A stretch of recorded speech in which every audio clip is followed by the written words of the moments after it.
Hey guys, welcome back. So here we will be learning on the concept network hardware. So network hardware are classified in different criteria. So that is based on the scale and the geographical span and etc. So here network hardware is classified in three types. So that is network classification on the basis of scale, and the second one is on the basis of geographical span,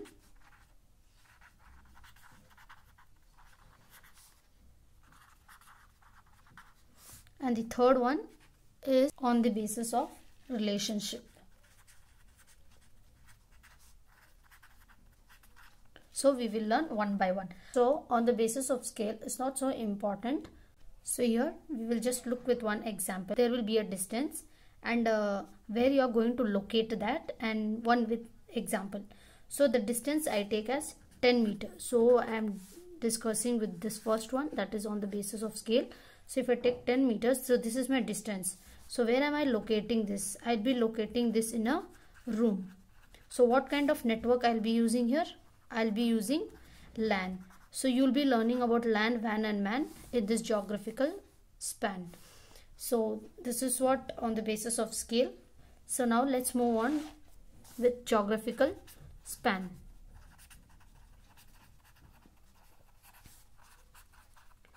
So in this network, so this geographical span is divided in three types. So that is LAN, WAN and MAN. So LAN is nothing but local area network, wide area network and metropolitan area network. So here we will see 5 comparison between LAN, WAN and MAN. So the first comparison, LAN is nothing but local area network.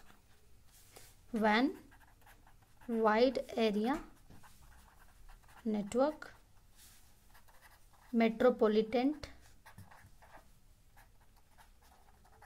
area network.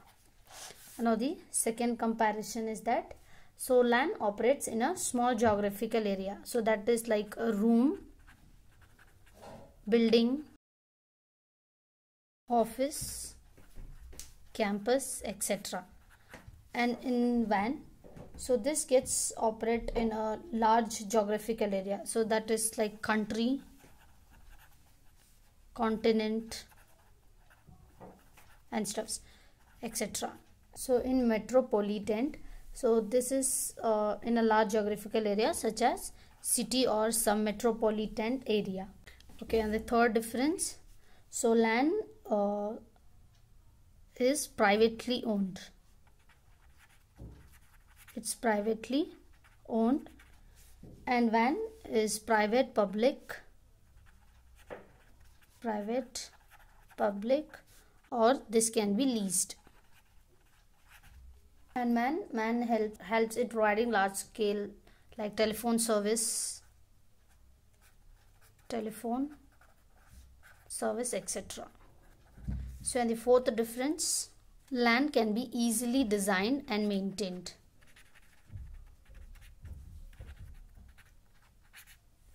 So WAN is not so easy to design and maintain.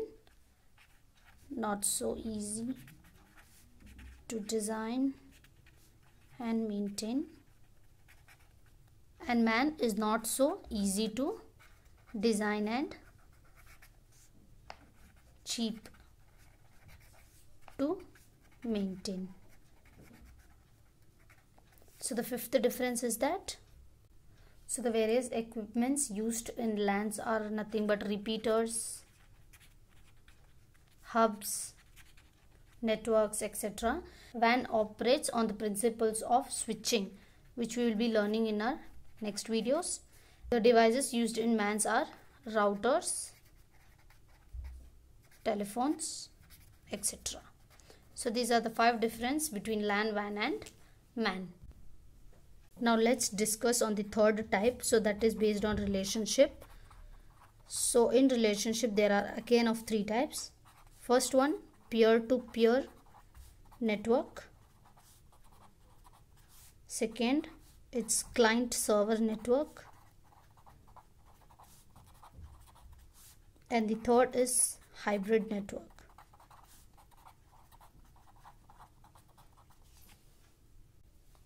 Now in peer-to-peer network, all these devices are having the same status in the network and they have shared their same links. So now in these networks there is no master or no controller or no server. So each device is responsible for its own setting and maintaining. And in this peer-to-peer relationship, you cannot use more than 10 computers. You have to use less than 10 computers. So one advantage in this is that it eliminates extra cost which is required for setting up the server. Disadvantage is that there is no central controller, the master or the slave. There is no controller. Disadvantage is that there is no central point of data storage for file accessing. Now this is client server network. So here you can see there is a central controller, so that is called the server, and all the computers in the network, so they are clients. Now when all these clients wants to communicate, they communicate through this central server. For example, if client 1 wants to send data to client 2, then it first sends request to the server to seek permission for it and then sends the signal to the client 1. So the server will send the signal to this client 1, allowing it to communicate with client 2. So this is how works for central server relationship. And third one is nothing but hybrid network. So hybrid network is based on peer-to-peer and client server relationship. So it is the combination of both of this relationship. So hybrid network will provide all the centralized service of servers, but they also allows the user to share and manage their own resources within the work group. So wherever they want to work, so they can share their resources. So guys, thank you for watching this video. Please subscribe.